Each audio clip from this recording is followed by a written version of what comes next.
엄마 멘토 샤론 코치의 뼈 때리는 Q&A. 흥분한 아이와 대화하는 법.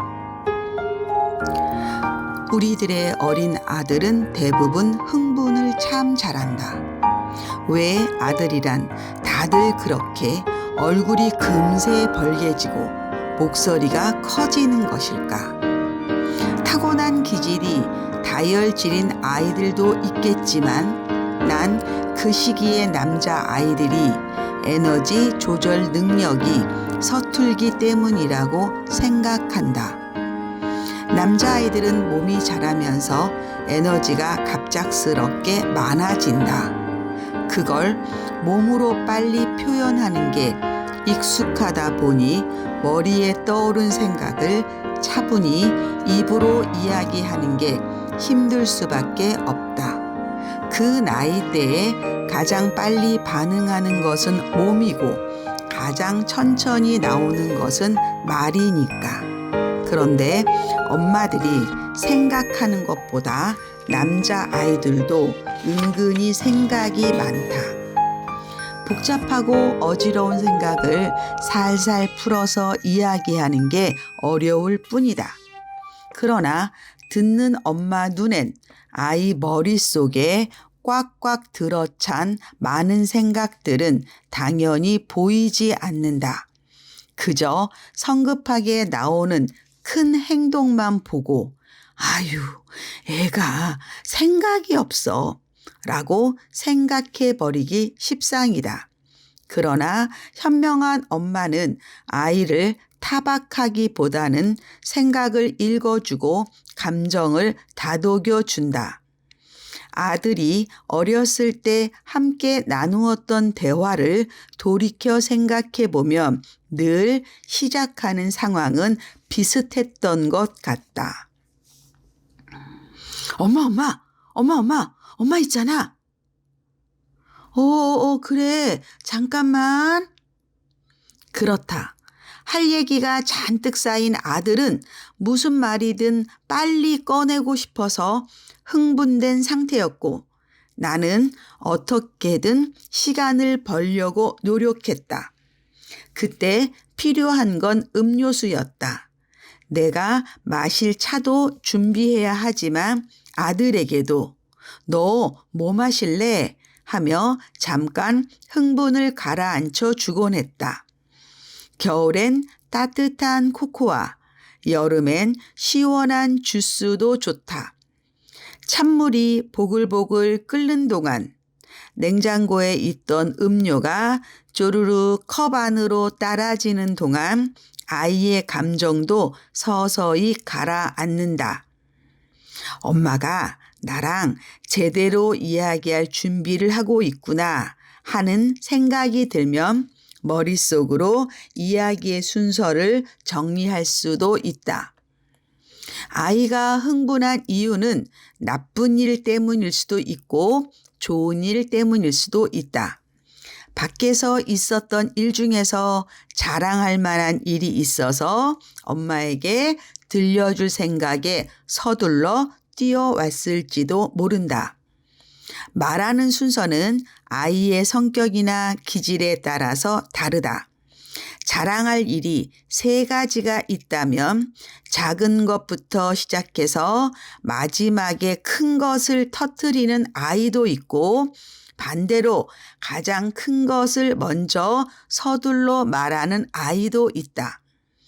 잘한 일과 잘못한 일이 섞여 있을 때도 마찬가지다.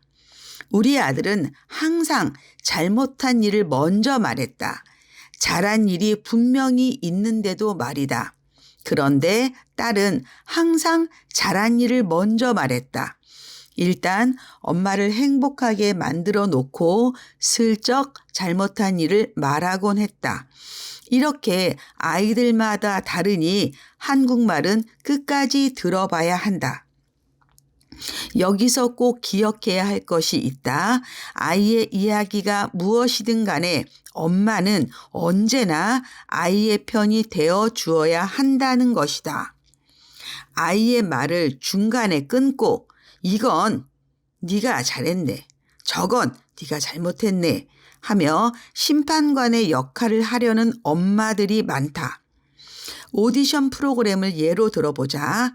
도전자의 무대가 끝나면 때론 다정하게, 때론 날카롭게 총평을 하는 심사위원도 있지만 결과가 어찌 됐든 간에 손이 빨개져라 무조건 박수를 쳐주는 청중도 있지 않은가.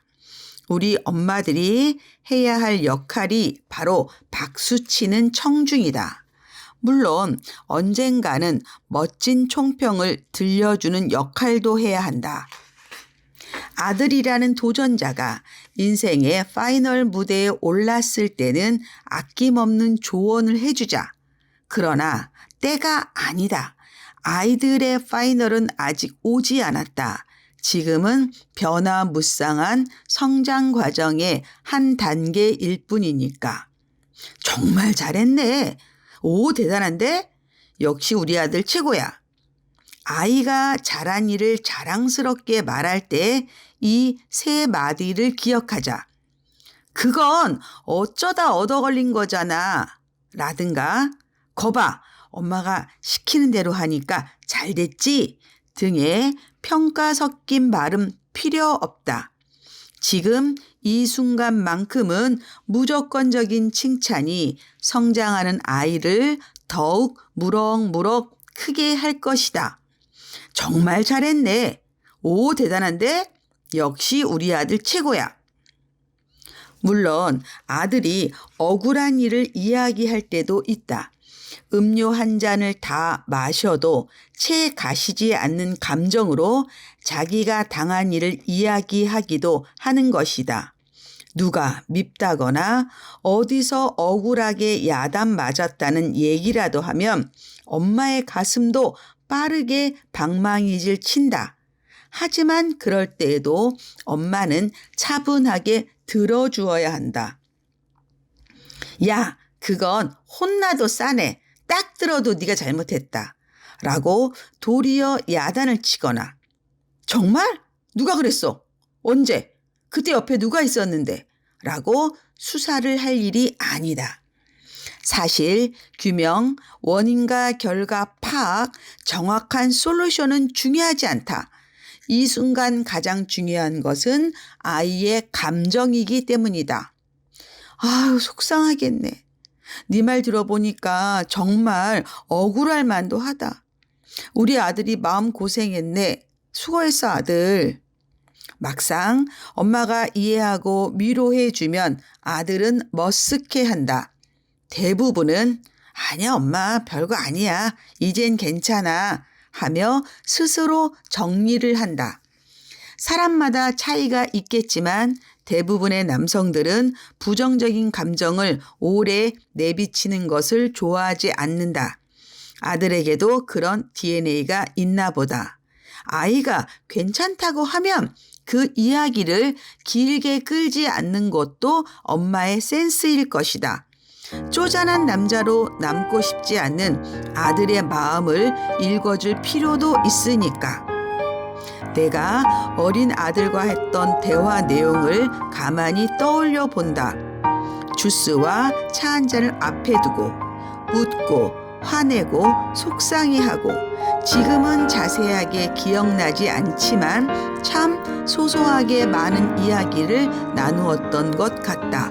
그리고 항상 대화의 마무리도 비슷했다. 그래, 너 뭐 먹을래? 먹고 싶은 거 있어? 실컷 이야기한 아들이 출출해하는 낌새가 보이면 슬쩍 음식으로 상황을 돌린다. 아들은 어김없이 먹고 싶은 것을 말하고 나는 그것을 뚝딱뚝딱 준비해 주었다. 그러면 이 대화도 마무리된다. 맛있게 먹어주는 아들을 보면 그동안의 대화 내용이 무엇이든 마지막은 언제나 행복했던 것 같다. 이 글은 샤론 코치 책 20세기 엄마의 명품 아들 만들기에서 읽어드렸습니다. 어떠세요, 여러분들? 아들과 이렇게 이야기하실 수 있겠죠? 오늘 주제는 흥분한 아이와 대화하는 법이었습니다.